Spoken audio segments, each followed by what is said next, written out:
Hello, everybody, and welcome. It is Shadow at Night for Friday, September the 26th, 2025. Ooh, hang on a minute. I can do better than that. There we are.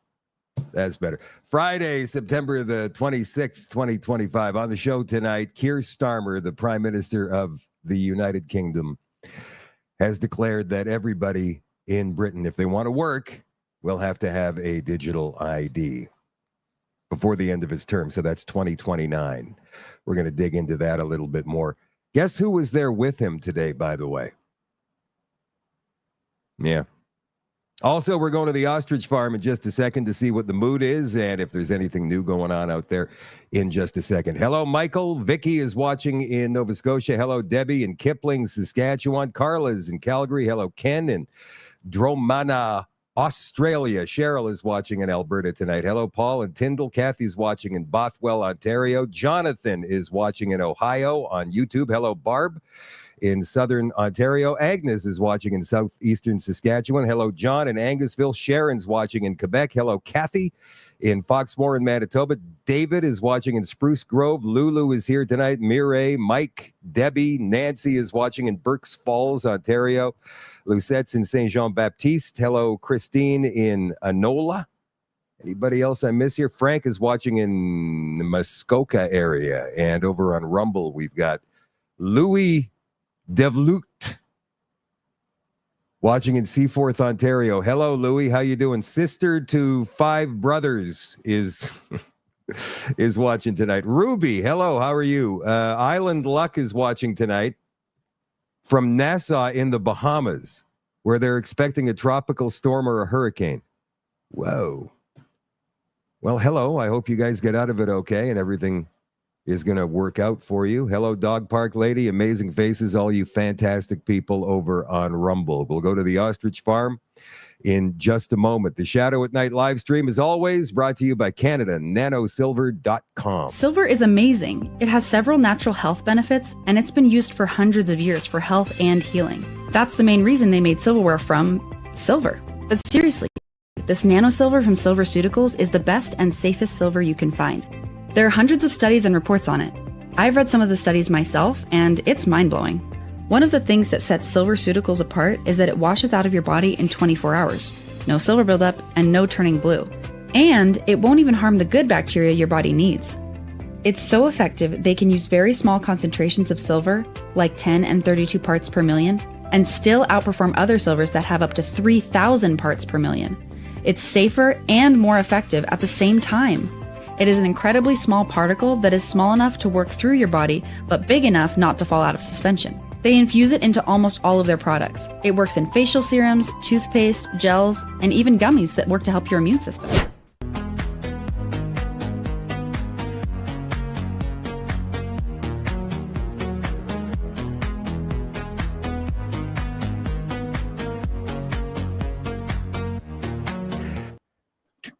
CanadaNanoSilver.com, 808-9292, area code 204. Talk to Kevin and Anna. Hey, buddy, what's going on? What is happening, Shadow? Well, we're here. Happy It's day Friday from night. the Ostrich Farm. Let me ask you, Jeff, what's the mood like out there? Is everybody in a good space? Hey, Marty, Darcy, Everybody's in a pretty good space, my friend. Hey, Shay, how you doing? Shadow. Oh, Jody, how you doing? These are my buddies. I thought you might want to see some of the regulars. You were talking about regulars earlier, Shadow. That's my daughter. Yes. Oh, yes, I got someone else here. Oh, hey, Karen. Hey, Shadow. How We are love ya? you. We love you. too. Oh. Hey, why don't I flip the camera around for you, Shadow? I'll show. We just actually, what we started doing, Shadow, is every day at 6 when the shift change comes in, we're all going to get out here and we sing "Oh Canada" and we give the members, an applause and thank them for their hard work for the day, because we appreciate, like they're working, our tax dollars are at work, they're doing their jobs, trying to keep the peace. They've been pretty decent to us, so we want them to know that we see them and we're still waiting for them to cross the line, and we hope some of them do, but either way, we can see that the hamsters working. We know that they feel us. We know that they know we're standing on the right side of history here. Jeff, have you got a couple of stories you might be able to share regarding, you've just kind of moved off the screen. I'm not sure if you can still hear me. You might want to jump out and jump back in I'm for just a second. switching up here. I'm going to give you a different shot. There you are. Okay. Oh, maybe not. There we go. There we go. So It's a this is little bit kind of, you blurry. know, your typical evening, just a few cars, few officers, not major down here. They're spread around the farm, but I kind of just wanted to show, this is just a small chunk of us, probably about a third of us. There was a bunch more, but they got impatient. They're hungry. It's dinner time. Right. This is just Mess kind of hall. the evening on Langeal Road. Just people Just milling everybody's around. hanging enjoying out. themselves. Listen, I want to Hey, ask everybody you. say hi to Shadow Davis. Hey, guys. Buddy, How you guys doing? you don't want to be on Nice to camera, see just warn me ahead of time. Yeah, hide your face. Oh, look at that. Oh, somebody made an ostrich. Oh, that's cool. From Nanaimo to here, she made that. Wow. In the car? Shadow, we got people here from all over the country already. That's great. That's great. Awesome. Thank you. People taking advantage of the benches that Darcy and I and Mike Quigley and a couple other people built last month there. You built Yeah, that? the mood is really good today, Shadow. We woke up. I'm just going to switch cameras again here. Okay. So, you know, yesterday we had that meeting. We clarified a lot of the stuff, got everybody on, you know, a nice even level. It ended really great, really positive, followed by a nice supper. The kitchen crew made a beautiful chili, and the bannock lady's here. She had fresh bannock and salad, and it's amazing. Like, so much stuff pouring in, so many people stepping up to volunteer. Food trucks, we got a couple different food trucks, three more of them coming in. Everything is kind of been crowdfunded. You know, this is Farm Aid 2.0 times 2, my friend. Everybody's just coming together. The spirits are high, and we're all here for the right reason. And it's so darn refreshing, man. It seems like you guys are a lot more relaxed than a couple of days ago, and that's obviously because of the stay order. But on the phone earlier, guys, you know, Jeff and I were talking this afternoon, and you were telling me a couple of stories about conversations you've had with some officers, and they've gotten emotional. Yeah, I mean, you know, not directly with me, but there's been a moments where we've been playing music. There's been speeches or prayers, whatever it may be, and you know, you can see that they get watery eyed. They're feeling what we're feeling. They're human beings, you know, like they got souls. They got families. They you know, they got humanity in their heart. And sometimes, you know, we get clouded in life with whatever it may be. All of us do it in our careers, in this endless cycle that the system has created for us, that distracts us from the natural existence that we're really meant to embrace. Wow, that's pretty philosophical, my friend. You Deep bet, thinking. brother. You know the spirit's running through my veins the last few days. Yeah, no kidding. Hey, we hear Tamara's coming out tomorrow. Tamara's coming tomorrow. Jamie Nix is coming tomorrow. A few other people. So they're going to play some music, have some fellowship in the evening. This is a very, very short window of peace, of guarantee.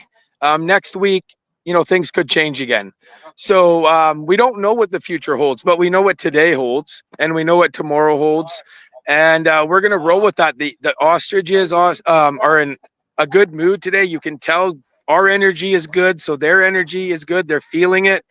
I went out last night with an infrared scope for a peace of mind, and I was able to go to locations where we're legally allowed to be that aren't in the warranted zone, and be able to find positions where I could really see all the different pens. And you know, the birds, I can't say exactly how many are there. It's hard to tell when you're only looking through infrared, but there's a lot there, and they're doing what they're supposed to do. So, we've been seeing some video come out of the farm, and I addressed this a little bit last night, and you got an ex-military sergeant out there who I think addressed the crowd last night. People are releasing snippets of videos of maybe an ostrich running around with a rope around its neck or something, but there's no context around it. And so that in and of itself can cause a panic, and not just at the farm, but all across Canada, because people are watching, they're watching the whole situation, and they're getting only fragments of information. So have you addressed that at all? Well, yeah, I mean, I have in my lives, Katie has, but I mean, not everybody might see my live. I have asked Jimmy to talk about it too. That's my point, is that there's so many people sending lives out, and a lot of them are contrary, right? Like, because somebody will add their own descriptor for what's happening. Yeah, so yesterday we established that there is a core crew of individuals here that speak on behalf of the farm. So they've been authorized by Esper and Karen and Katie and Dave and Eric that if we say something that is on behalf of the farm, they've given us that trust. And as well as I do, someone like me, I would never breach that trust. So, essentially the new thing is, if you don't hear it from the family direct or myself or potentially Jim Kerr, because he's here, another close family member, or then it might not be true. We're not saying what everybody else is saying isn't true, but they don't speak on behalf of the farm unless they are sharing posts from the people or information from the people that the family says is appropriate. And the only reason why we're going down this road is for what you just said there, Shadow. Too many different stories. So if people have an issue, they can connect with one of those people directly, or check out their feeds directly, and they'll know exactly what's going on. I will not show anyone anything but the transparent truth, and I won't say anything to anyone but the transparent truth. And that's kind of how the core is working now. Yeah, there's going to be a lot of people who are saying, "Well, freedom of speech. I can say what I want to say." We can't control what you say, but it doesn't represent the farm at the end of the day, and it might not be accurate, and that's kind of our disclaimer. There's got to be some sort of consistency when you get to a group this size, when you get to a level this size. So obviously, people have their democratic right. We can't tell people what to say or do, and we don't want to tell people what to say or do. People are adults; they can police themselves. They don't need to be, scolded. But we would like to think that everyone would represent, the image that is here anyways, that the family kind of wants to push out, and that's peace, love, faith, hope, and strength, and resilience. All the good things that can come and churn into something better.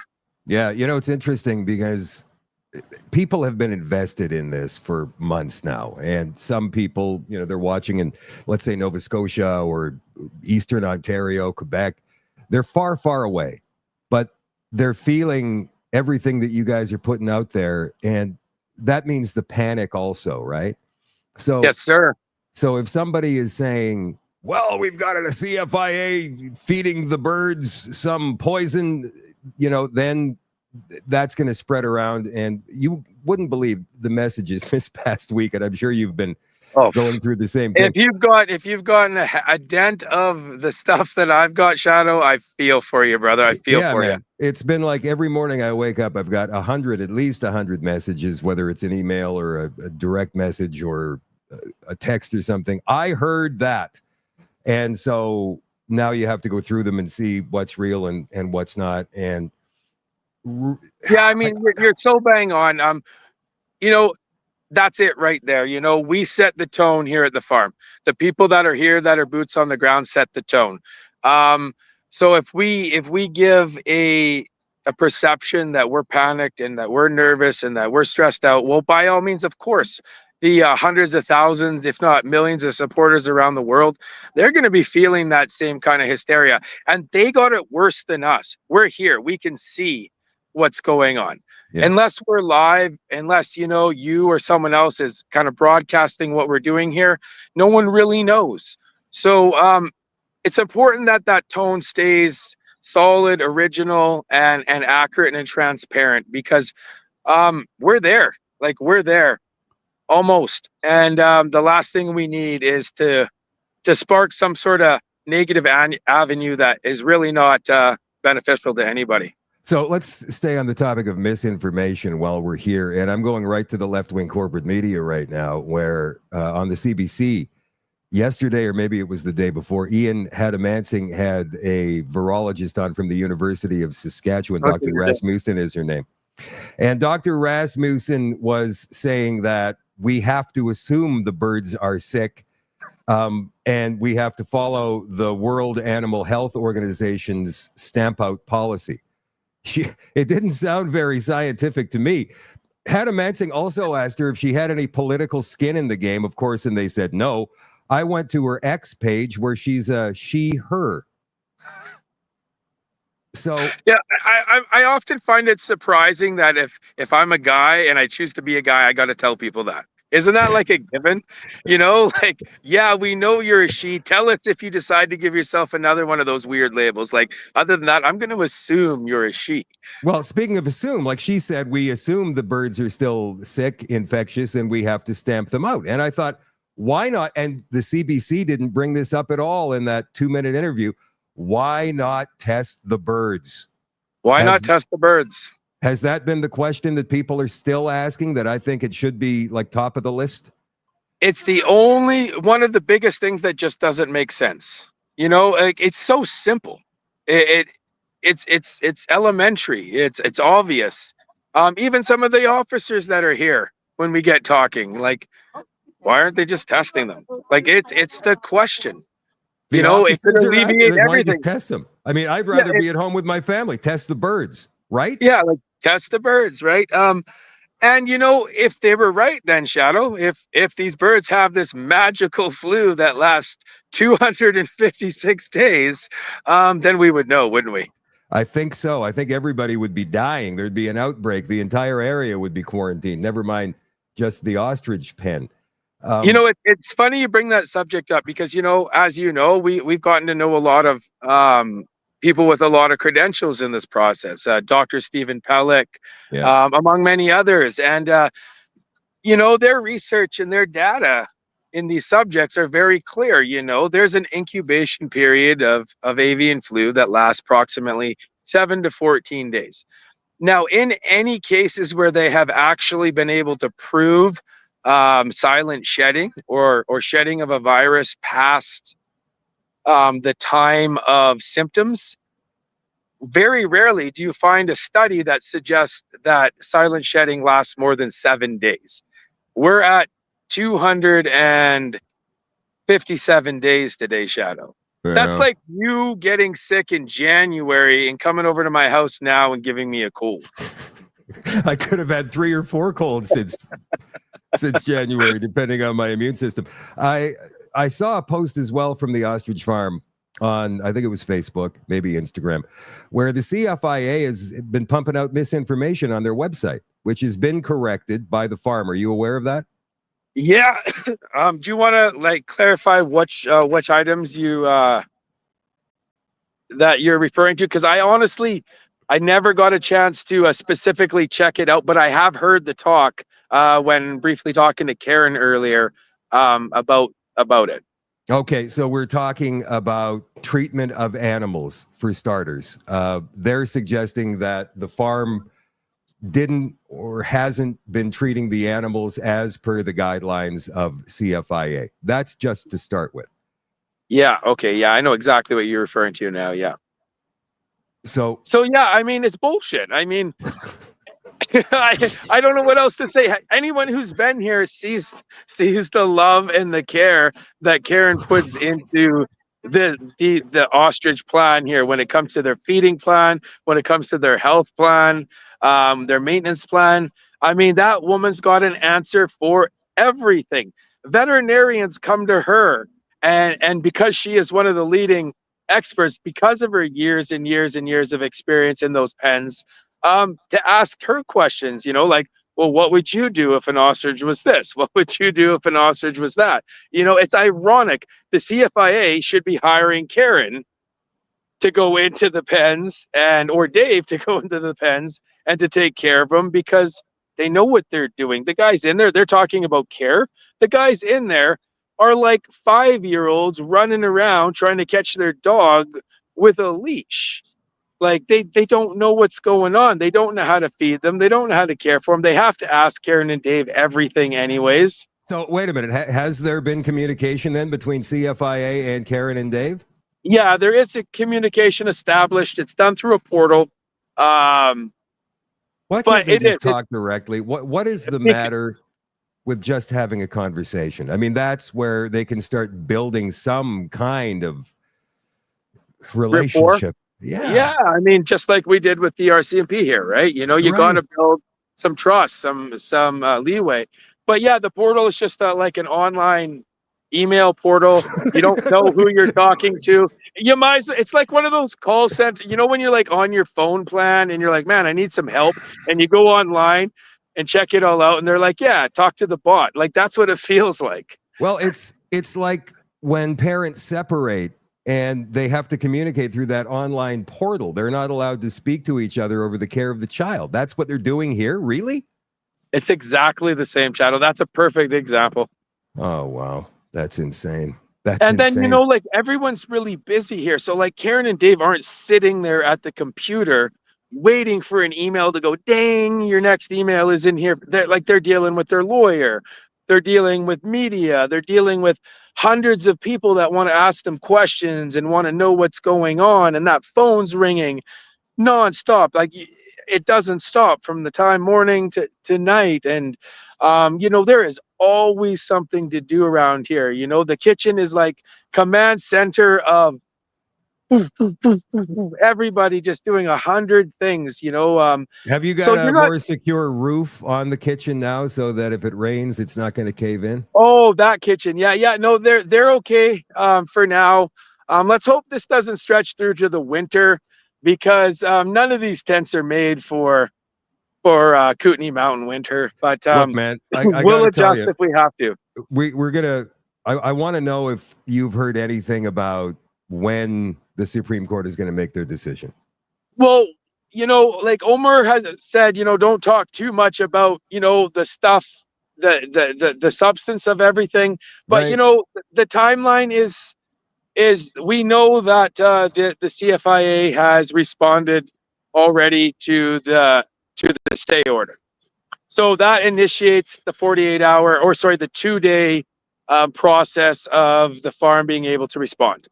And then at that point, the Supreme Court the Supreme Court could take an indefinite amount of time to decide on the decision. So we don't know the exact day, but I mean, it couldn't be any earlier than probably Wednesday or Thursday, and it could be however long the Supreme Court decides to take after that. Yeah, dude, it's the Supreme Court. They might take a month or two. And then if they say, yeah, we're going to hear the case, it could be scheduled for sometime next year, which is, I suppose, good news.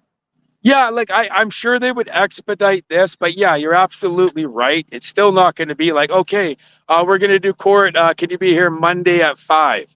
Like, it ain't going to work that way. These are bureaucrats. Like, this is the Supreme Court. Maybe they work that quick, but nothing in Canada works that quick. So the other thing is, Daniel Nagasi, Dr. Nagasi, has put out a video today. Yeah, no, I know. And you know what? I am not going to talk about the substance of what he discusses in his video regarding the science of it. What I am going to do is invite Dr. Nagasi on the show at some point next week, but only if he would debate with Dr. Pellick.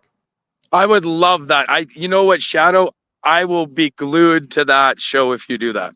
Yeah, I'd be happy to have both of them on at the same time. They can debate the processes and everything that has been done with these ostriches in the name of science. But I would like to, address what he said regarding a PSYOP. To me, a PSYOP is something that is designed to divide people. It's designed to distract people from away from things that are really going on. Now, we can walk and chew gum at the same time. But this whole thing, and it would also suggest that the family is working with the government. Right? Yeah, I mean, it's complete nonsense. And I'm kind of shocked because I've always seen Daniel as a fairly level head since COVID. He was one of the ones that, stood out above and beyond and said, "Hey, wait a second, I don't think this is right. Let's run the numbers." Like that kind of mentality. And I remember the first conversation I ever really had with Daniel was February 23rd, I believe. We were having this giant rally in Kelowna, like just before we were leaving with the Freedom Convoy, right? February 2022. And I met Daniel, and he was so passionate about standing against government overreach. And he was so dedicated, to calling out the beast and the machine. And to me, it's kind of shocking because, we're sitting here today and we're fighting that exact same beast, that exact same overreach, that exact same machine. And Daniel is not only taking the other side. Like, I don't care what side you want to take, right? That we all get to pick a side. That's how life works. But he's spreading misinformation about the farm. Yeah. Straight up misinformation, and that's just not right. And I would expect more out of a doctor, out of a scientist. Yeah, you know what, I take issue with the PSYOP claim, because I just described what a PSYOP is, and this situation over the past 9 months, and especially I guess in the past 2 weeks, has really woken a lot of people out of their slumber as to what's going on, not just in Canada but in the world. One of my subscribers, his name is Barry, he said to me last night, "Shadow, I can't believe it with all the ostrich farm extravaganza. One of my sisters is finally waking up, one who I thought would never see the light." Nice. And I went, "Wow, man, that's awesome." And, if somebody takes the time to message me with news like that, I can only imagine that there's maybe a dozen or 2 dozen or 3 dozen other people across the country at any given time doing the same thing, going through the same process, going, "Wait a minute, why are they doing this? Why don't they just test the birds? What's the matter with that?" And yet they refuse to do it. So what are they hiding? That's what we want to know. Right? That's the story you're painting for society. Like, it's not very hard to test some birds. They could test them and they could have a result the same day, probably the next day at the latest. Yeah. And it just doesn't make sense. And people out there, most people, they're pretty smart. They got their heads on their shoulders, and eventually you get to a point where common sense prevails and people are like, "Well, I used to think this, but like, it just doesn't add up, like, why is it this way?" And people start to switch sides. They start to say, "Okay, like, why aren't they being transparent? Yeah, why are we killing healthy ostriches? Why do we have policies that are dictated by world organizations that cause more destruction than good?" And people start to come around. And I think this is a beautiful scenario for that, Shadow, because the Freedom Convoy, it ended up quite polarized. It ended up this right versus left thing, and it had to be that way because we were taking on, a direct liberal government. But the CFIA, it exists regardless if there's conservatives, regardless if there's liberals in power. It is this entity that almost supersedes our parliamentary system. And it's a problem. It plagues us all. It plagues the conservatives and it plagues the liberals. So I think this is the opportunity that we have finally to come together from both sides of the fence and say there is a clear problem in the way we do business in this country. And this policy is the perfect example of that. It's interesting. The Conservatives brought it up in the House of Commons yesterday. It was the MP for, I think, maybe your area, Shuswap? Yeah, it was the Vernon Monashee, Scott Anderson. No, it wasn't. It wasn't him. It was another guy. Oh, Mel Arnold. Mel Arnold was the one. It was the final question in question period yesterday. I put it on the show last night. Yeah, he is my MP. That's right. So they finally brought it up. Not Pierre Poilievre, mind you, but today Andrew Scheer released a video and said Mark Carney had a bad week, and he threw up the ostrich thing in the middle of the video, and the cover of the video on X is of an ostrich. So nice. At least they're finally starting to talk about it. And I think the reason for that is because of all the online pressure. all of Absolutely. all of the noise that we've been making, all, on all platforms, on X, on Facebook, on Instagram, on Rumble, on YouTube, everywhere. People are speaking up, and a lot of people who have quite substantial followings and have been Conservative Party supporters for the past couple of years are starting to call for Pierre Poilievre to step down based on the fact that he won't talk about this. I Very know, interesting. he has the opportunity here to show Canadians that conservatives care about the little guy, that they actually care about the dynamic of how things work, And what does he do? He's doing just what he does every time.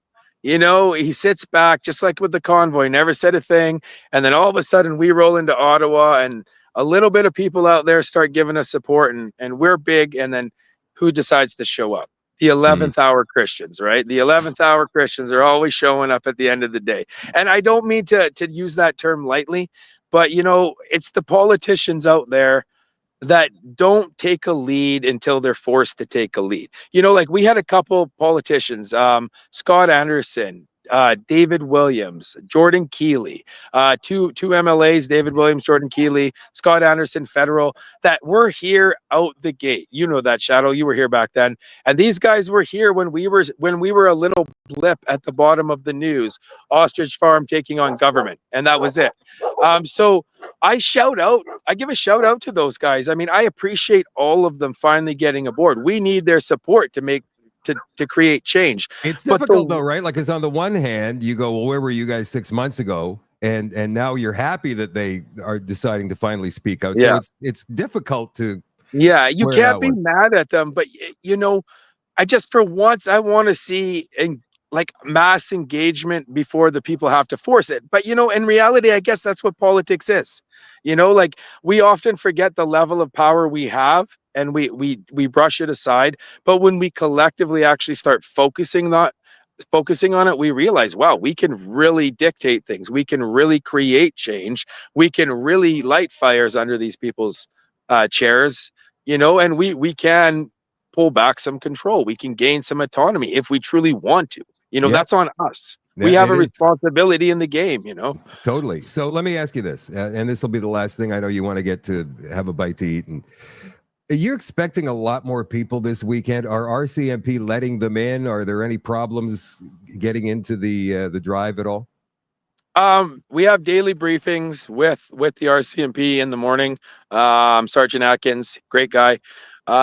He's going to let us know anything. Like if there's an issue and they're not going to let people in for some strange reason because something big's going on, they'll say, hey, we're not going to be letting people through. But the reality is, no, that's a breach of our rights. And they don't plan on doing that. This farm here on this side of the line, on this side of Langell Road, is not under any sort of warrant.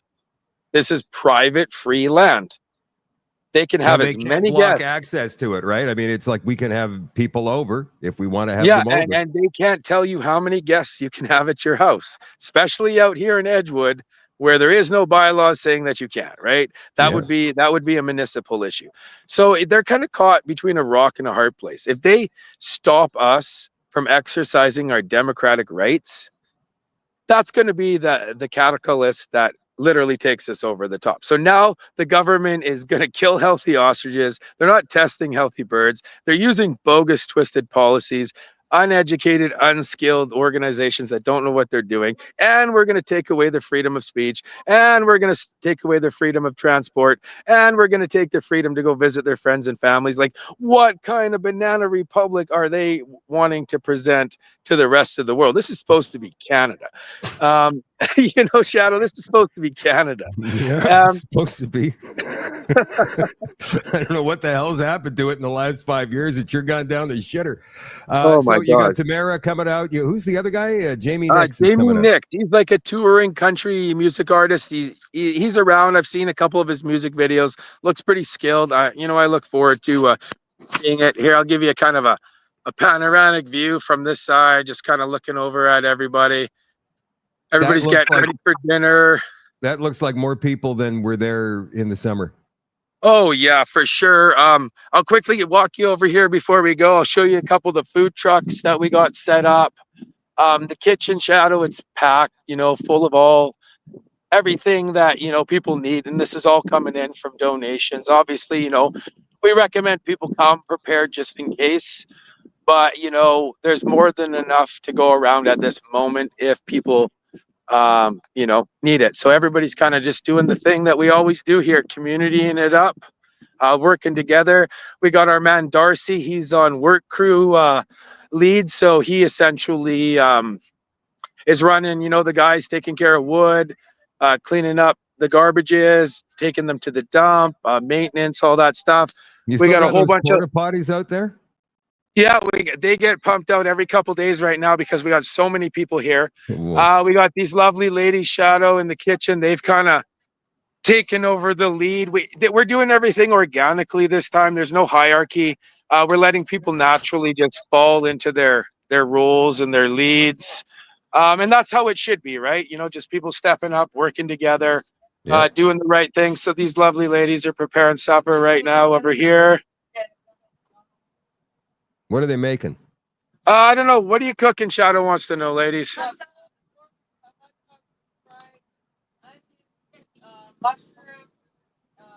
Can't hear him. Potato salad, baked too beautifully. We've got fresh veggies with dip. We've got fingers with peppers. Do you hear all that, Shadow? That list? No, We're at like a buffet. Yeah. Pineapple, Watermelon, apple crisp. Yeah. All fresh, organic. Yeah, so Excellent. That looks you great. can say a quick hi. Yeah. I made it, brother. How you doing? I can't. Is that Bob? No, it's James Earl. Oh, hey James James, how Earl. you doing? I couldn't man. see you.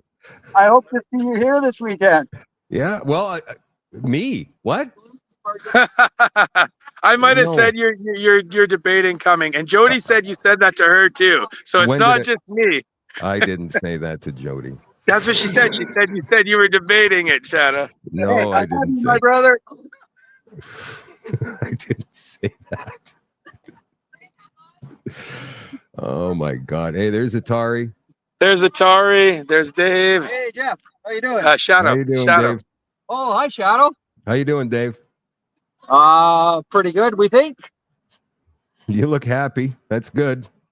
Well, yeah, I just watched a video on an RCMP officer that is really realizing what's going on, and it's an amazing video where he's talking to his fellow officers, urging them to basically lay down. Nice. Lay Really? down their arms. Yeah. So Wow. it's pretty impressive video. Where can we find that? It's starting. I'll see if I can get the link, Shadow, and I Yeah, will. yeah. If I do, I'll send it to you, and then maybe you can share it up. I would love to do that. Is that an old one? Oh, it's It's the old. Yeah. Well, I don't know. He Okay. said if it's the same one, so he's not sure. So yeah, that's the kitchen, and then we also got this guy. I want to give him a shout out. Shadow, the Weenie Wagon. So he has been following us, the Weenie Wagon, and he said he just couldn't take it anymore. He packed up today. He said to his wife, "Okay, I got to get out there." He brought his kid, and dude, this guy makes a mean hot dog, Shadow, and check it out. The Check Weenie it out. Wagon. Hey, There- man, there how you he is. doing? What's that saying? It's a bad day to be a hot dog, and check it out. All menu items free. Whoa. What a Thank you guy, so hey, much. what a That's guy. awesome. What a That's guy, awesome. eh? The Weenie Wagon. Is he out of Vernon?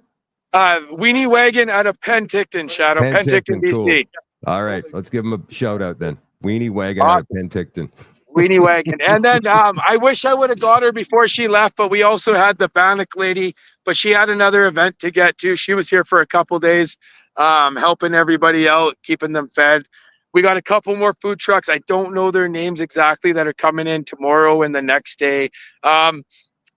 If we weren't building a functioning community before, we sure are now, man. I tell you Wow, that. man. I tell you that. This has changed, Shadow. This is where it's happening right here, Ground Zero, Edgewood, BC. Who would have known? Who would have known?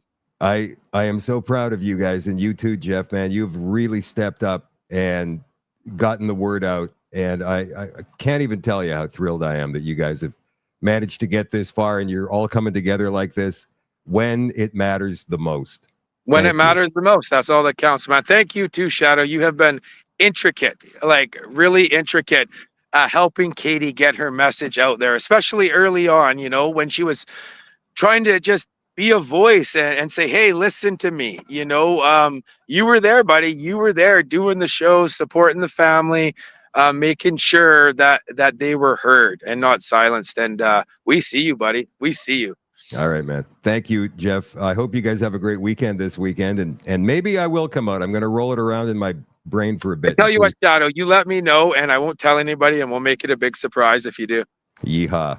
All right, man. Thank you. All right, brother. I love you lots. Love you too. Take it easy. Okay, bye. There's Jeff Gaudry, everybody, from Universal Ostrich Farm.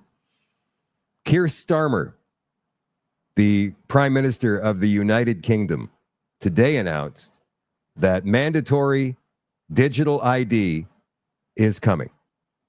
Watch this. And that is why today I am announcing this government will make a new free of charge digital ID mandatory for the right to work by the end of this Parliament. Let me spell that out. You will not be able to work in the United Kingdom if you do not have digital ID. It's as simple as that. Because decent, pragmatic, fair-minded people, they want us to tackle the issues that they see around them. And of course, the truth is, we won't solve our problems if we don't also take on the root causes. All right, we're going to have to talk about this, and we're going to do it right after this break. Be right back. Today we're comparing Crest toothpaste to SilverSeuticals toothpaste. First, we're starting out with Crest. It's a classic, it's an original, it's what I've used most of my life. But that being said, it does have its problems. First off, the consistency is so weird and thick, and I get it's a paste, but it really doesn't spread that well. And I must also say that I'm not in love with the taste. I get toothpaste isn't supposed to taste good, but why shouldn't it? But that being said, it does get the job done. Next we have SilverSeuticals. They have 3 flavors, but today we're going with Bubbleberry. And already it smells so good. So I'm excited to see what this tastes like. The consistency is also a lot smoother, and I must say it spreads way nicer in your mouth. This literally tastes like fruit bubblegum. Yeah, this toothpaste was pretty good.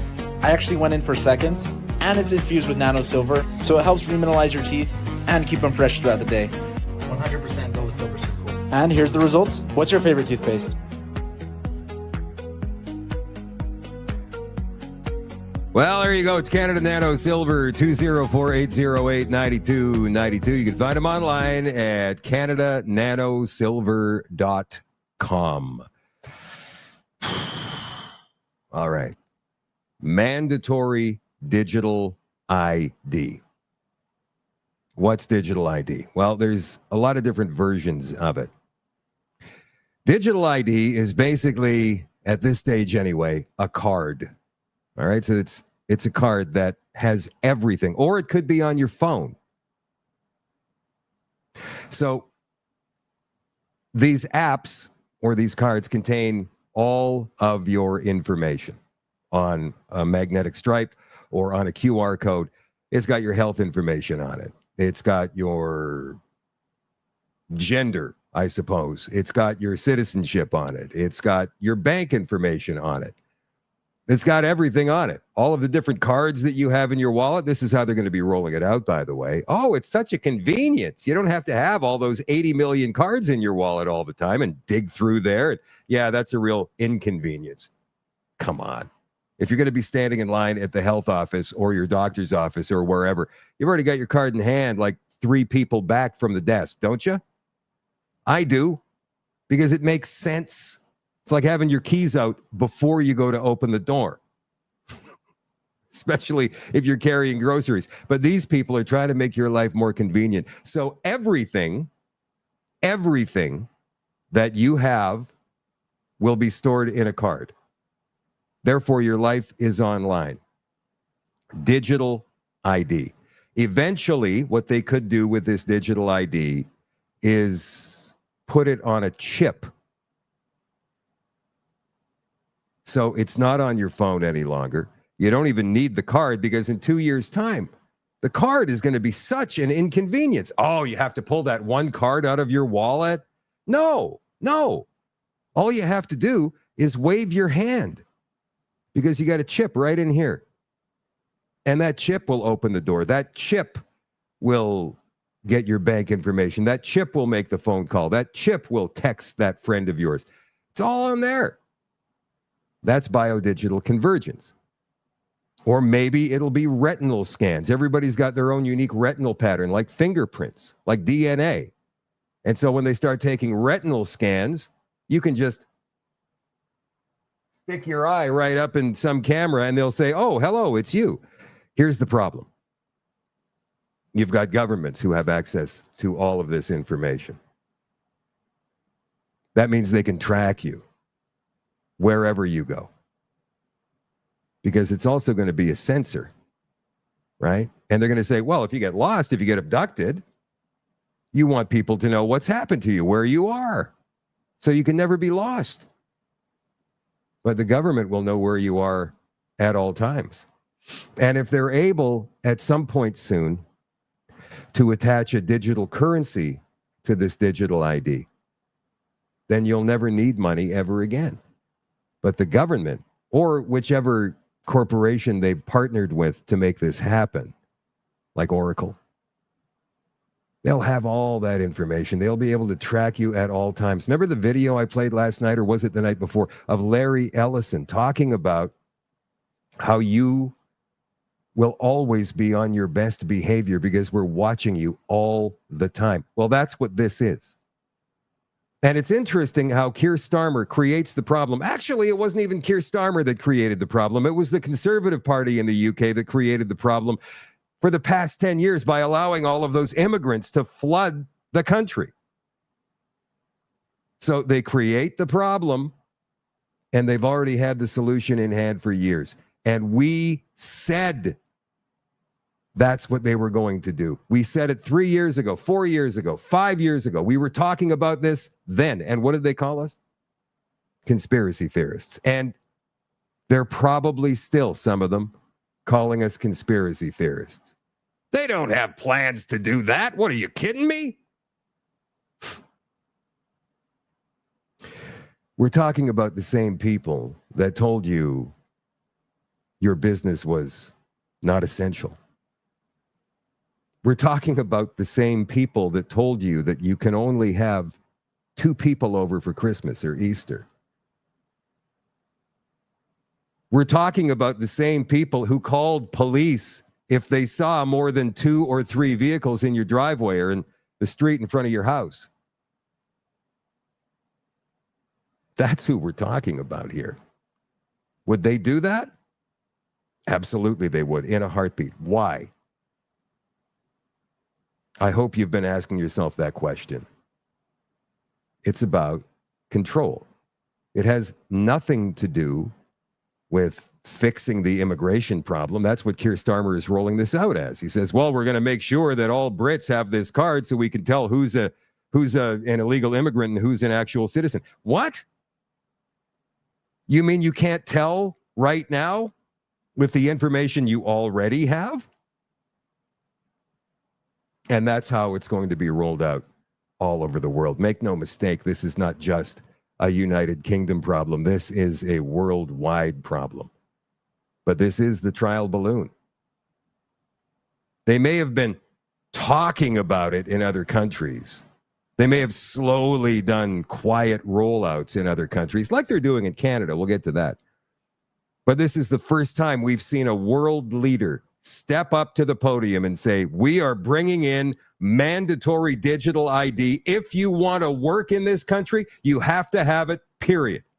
And we're doing it by the end of this administration. That's 2029. So what are other people saying about this? Kemi Badenoch is the leader of the Conservative Party in the UK. She says, well, it turns out this digital ID announcement is an idea from Labour Together, the very organization embroiled in the latest Downing Street sleaze scandal involving the PM's own chief of staff. Who cares? Conservatives will oppose any push by this organization or the government to impose mandatory ID cards on law-abiding citizens. There are arguments for and against digital ID. Many people already use digital identity for banking and online services. We're certainly not opposed to that, but mandating ID is a different matter altogether. will not support any system that is mandatory for British people or excludes those of us who choose not to use it from any of the rights of our citizenship. All right, so I find that interesting. It seems as though Kemi is one of those people who believes that we should just make it mandatory over time. What are you talking about, Shadow? Here's what I'm saying. Eventually, cash becomes obsolete. You know what percentage of people use cash these days in Canada? 10%. 10%. Next time you go to the store, try paying in cash. Look at the cashier's face. It will be a look of surprise, confusion. What's that? That's a $10 bill. I've never seen one of those before, especially if it's one of those immigrants. Timmigrants, maybe. If you're at Tim Hortons. Yeah, throw up a 20. See what they say. See the problem they have making change for you. Because everybody's tapping these days. Tap, tap, tap, tap, tap. 10%. So we are going into this ourselves. We're doing it to ourselves by making cash obsolete. And the same thing's going to happen with the ID. Eventually, we're just going to get sick and tired of going to the old driver's license or the old health card because people look at us funny. And nobody wants to be thought of in society as an outcast, as a relic. You're still using that? Like, step into the new century, bud. Oh, yeah, well, I guess maybe I should. You'll kick it around for a while. And then finally, you give in to the new system because everybody else is doing it. And then comes the lockdowns, the social credit score, where suddenly, if you're a bad boy or a bad girl, you say the wrong thing to the wrong person, if you get a ticket for speeding, they can take away 10% of your money. Or they can fine you without any kind of court date whatsoever. They'll just take the money out of your account. What are you going to do about it? What money? Just digital. It's imaginary. It's not even real. Or they'll just freeze it if you move outside of your zone. Your money doesn't work once you pass Brandon. Your money doesn't work once you pass Red Deer or Kamloops. Because it's programmable. Does everybody get the implications of this? This is bad. So what's happening in the UK this weekend? Well, you know how they like to protest over there, and they do it so well. They have decided to get together and do protests all over the country. So Sunday protest, support farmers and no to digital ID. In Liverpool, they're protesting. I don't know who this guy is. Let's see what he has to say here. We've just been told that Keir Starmer's making his announcement tomorrow about digital ID. Everyone in Britain going to need a digital ID. It's going to stop the boats. Well, how has the national ID card in France stopped illegal immigration? Well, it hasn't, has it? Because they've sent back 120,000 just in 2024. How in Italy, where they've got a national ID card, has it stopped illegal immigrants? It hasn't. 110,000 in 2024. We know that's a nonsense. It's 58 million they're going to be spending, are they? So why aren't they spending that on stopping the boats, using the Navy, using the military, using political commitment, dealing with the ECHR, dealing with the Human Rights Act? They're not wanting to do any of that because what they want is a system that can control and survey us, limit, restrict. We've seen debanking, we've seen censorship, with two-tier policing, we've seen an array of attacks. We know that Liz Kendall was wanting to be snooping and going into our bank accounts with the DWP. And we're seeing that they're salivating over the idea of surveying, tracking, and constantly seeing and supervising us. With the Online Safety Act and having to sign in and biometrics, what we're seeing is the creation of a biometric state, a surveillance state through digital ID. Now, it's going to take some time. And in the Labour Together proposal, it's 2027. They said they wanted to get this in by. Who knows what's going to happen by then? But we're going to fight back. First of all, this weekend, lots of things are happening. Friday, Saturday and Sunday across Merseyside, around Liverpool, where the Labour Party conference is. Some of them are going to be surprises, big news. But on Sunday, we've got a rally and a protest. We'll be supporting our farmers. For the last month, they've been fighting against this government. Okay, so they got a lot of protesting going on down there in the UK, and it's for the right reasons. What else? We've got one. Piers Corbyn is doing one. I thought there was one up in Manchester. They're doing one, I think, in London. I'm not exactly sure. Notice that Elon Musk hasn't said much about this. Why? Because he's a tech bro, and he has nothing against digital ID altogether. Who was next to Keir Starmer today? I'm not saying that he was standing next to him on the stage, but maybe he was behind the stage going, excellent. Mr. Burns himself, Mark Carney, arrived in London this morning. This is this morning, where he was meeting with Keir Starmer and leaders from across the world to strengthen the trade and security partnerships that empower our workers and businesses back home. So Parliament's been on for 2 weeks. I think he's been there for all of 2 days because he's a world traveler, you know. Mark Carney is. Now, what do you think? They're talking about some sort of military arrangement, some kind of new trade deal? Of course not. No, they're talking about, hey, how are you going to roll out this digital ID thing? Because we're doing that too, but we're doing a crap job of it right now. We could use your help. In Canada, digital ID, the status of it is kind of poor, which is good, to be completely honest. There is no single nationwide system. It's a decentralized effort. Provinces are responsible for IDs in this country. So Alberta offers a My Alberta digital ID. Again, it's not mandatory. It could be one of these days soon, just through attrition. This can be used to securely access some federal services. BC has got the BC Services Card. Ontario, as of mid this year, digital ID program is in development. Quebec, actively pursuing a digital ID system. Other jurisdictions, Newfoundland, Labrador, Yukon, Nova Scotia, Northwest Territories, have also issued digital credentials for accessing online services. So they're on the road to creating digital IDs, but they're not there yet. And Mark Carney has not said anything that I know of yet about a national digital ID, but I believe it's only a matter of time. Mark Carney's very bad week. Look at this. Let me throw this up here real quick. I want to go right back to the beginning, if I can. Look at what they use for a cover. It's an ostrich. Let's watch.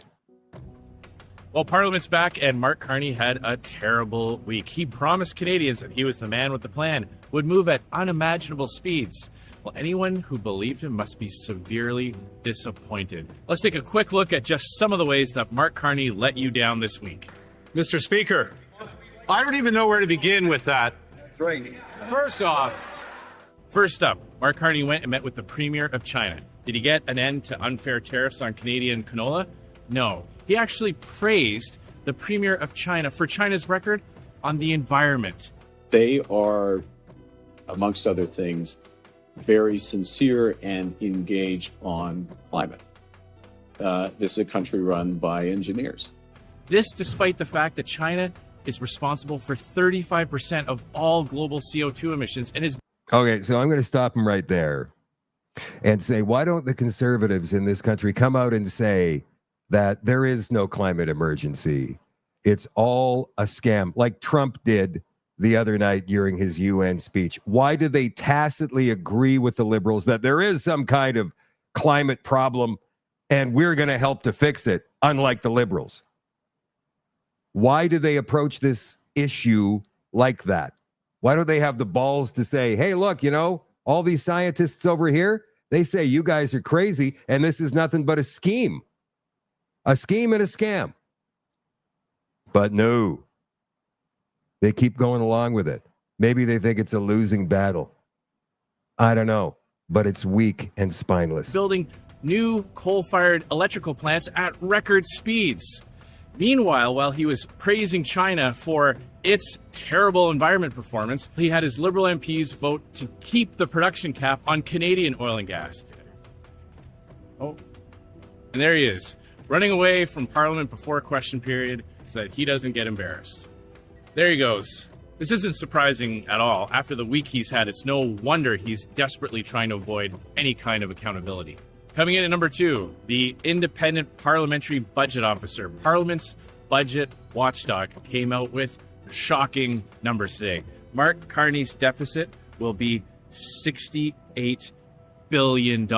During the campaign, when he needed your vote, he promised, he put in the Liberal platform, made a written commitment that the deficit would never go higher than $63 billion. Well, he's blown past that promise. That means under Mark Carney, more of your tax dollars is going to go to pay the interest on the debt than on healthcare or the military. 11 cents out of every dollar you'll pay in taxes will go to pay bankers and bondholders just on the debt that the Carney-Trudeau Liberals have racked up. It should be very alarming, right? These are, I don't know, I think I used the words in French, and which the translators probably got really well, like stupefying, shocking, right? This is not, like, it's not a funny fiscal outlook. It's a really serious fiscal outlook. And we don't lightly use the word unsustainable, right? Unsustainable means you don't have the option of saying, maybe I'll wait a couple of years, I'll see how things go. It means if you don't change, this is done. This is the Parliamentary Budget Officer. Essentially, this is your accountant. And you've gone to your accountant and you said, hey, look, here's my budget this year. And he looks at you and he says, are you freaking crazy? You can't afford this, and this. You got to cut all that crap. And if you want to keep at least some of the rest, you're going to have to start making more money. Oh, yeah, okay, whatever. I don't care what you say. I'm just going to go ahead and do this anyway. That's what this is. Right. Next, we've got to address the ostrich situation in British Columbia. This Liberal government has done a terrible job being accountable and transparent. These animals are the private property of the farm owners. And if the government is going to come along and forcibly cull these birds, they have to explain why. Mark Carney has to answer for their lack of transparency, for their delays, and for the mismanagement of this issue. We're calling on the government to do the right thing. Last and okay, wait a minute. Hold on. We're going to get to the gun control thing in just a second. This has gone up the Conservative chain now. That's Andrew Scheer talking. He's the House leader for the Conservative Party of Canada. He's not some schlep. He's a high-ranking Conservative. And here he is talking about it? Well, that's something. Finally. And this is not because the Conservatives want to do this. Make no mistake, because Pierre Poilievre's still out in the woods on this one. This came from you. This came from shows like this. This came from you guys, and not just on Facebook. All of the social media platforms. All of them. All of the creators. Thank you for getting on this. On every platform that you exist on. Thank you so much for getting this message out there. Clearly, the Conservative Party of Canada has heard us. Now is not the time to let up either. Keep it up, man. Keep it up. Certainly not least, but definitely worst, Mark Carney's Public Safety Minister, Gary Anandasangri. Mark Carney is going ahead with Justin Trudeau's gun grab. The only problem for him is that the Minister of Public Safety himself was caught on tape admitting that this program won't work and that everyone involved knows it won't work. You told the individual in that conversation that you can't explain the logic of the buyback program. If the Public Safety Minister in charge of implementing the program can't explain its justification, why should Canadians accept one? They know it's going to go over budget, but they're plowing ahead with it anyway, purely for crass political purposes. But that didn't stop Mark Carney from going ahead with $750 million of your tax dollars being wasted on a gun grab scheme. The Minister of Public Safety is doing it right. He's correcting an inefficient system to provide Canadians with fair. Under Mark Carney, violent crime has shot up. Over half of Canadians say they don't even feel safe in their own neighborhoods anymore. And Mark Carney is doubling down on the same failed Trudeau-era policies that caused the problem in the first place. This has been just 1 week of Mark Carney in Parliament. Turns out Mark Carney isn't special. He's just another Liberal. All right. I find some of that good, and I find much of it amusing. We've got Ellie here who makes a comment, says, LOL, Shadow, we don't have any high rankers in government anymore. Well, I didn't say in government, Ellie. I said in the Conservative Party. Andrew Scheer is a very high-ranking member of the Conservative Party, not of government. That's different. Danielle Smith is very high-ranking in the UPC. She's the premier, for goodness sakes, of Alberta. And listen to some of these snotty left-wing corporate media reporters talk to her about puberty blockers. Why are you spreading misinformation about puberty blockers? Why do you keep spreading misinformation about puberty blockers? You're not telling the truth. You're saying that they sterilize children. That's not what puberty blockers do. Well, I encourage you to look up what puberty is. Puberty is the process a child goes through to become sexually mature so they can have babies. Puberty blockers, by very definition, stops that process. Someone cannot have children if they don't become sexually mature.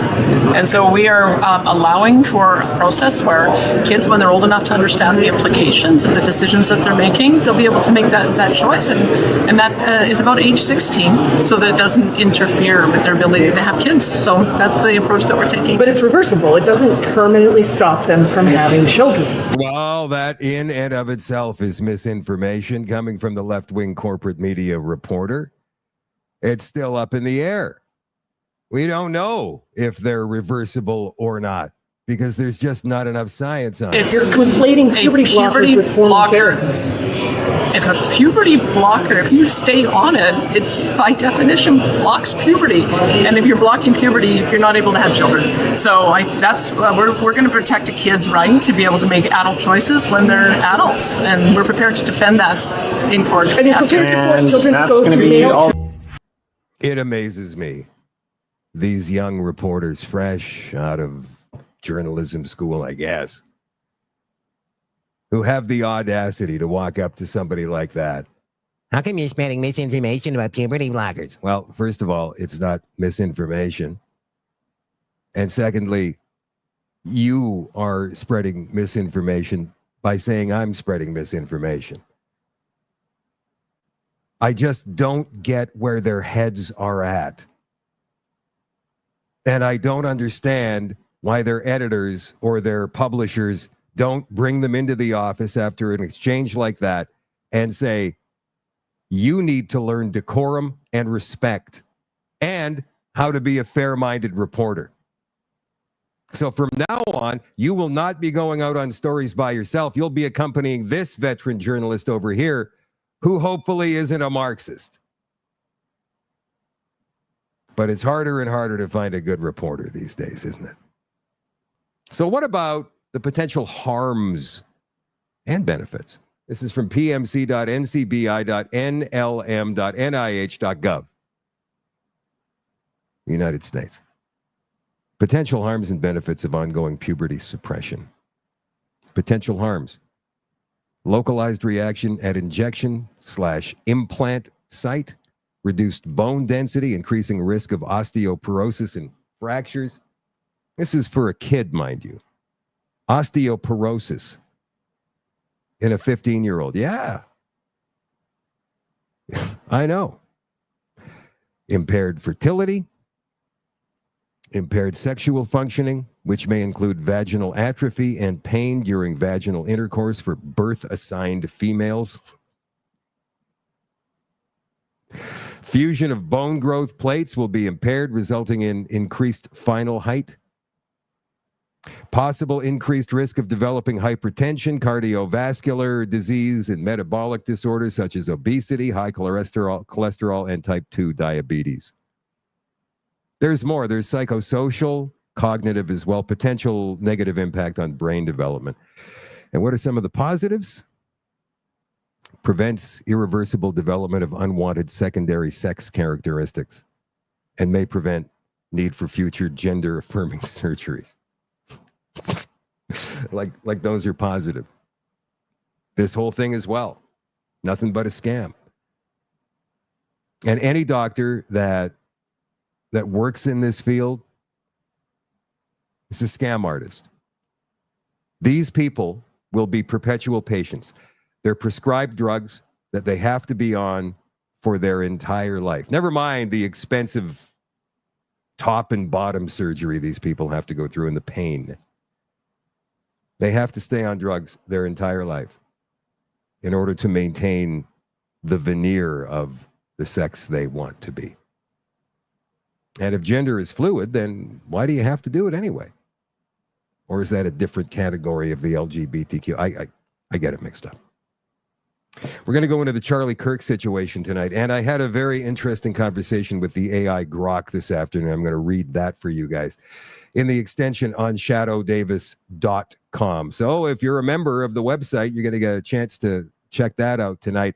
Also, don't forget, if you're planning on signing up, which I hope you do, it helps to support the show.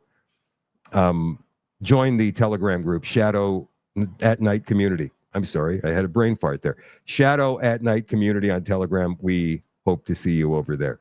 For the rest of you, have a great weekend, and I will catch you tomorrow. Make that Monday night at 8 o'clock Central. I love you all, and I appreciate you all, and I'll talk to you later. Bye for now.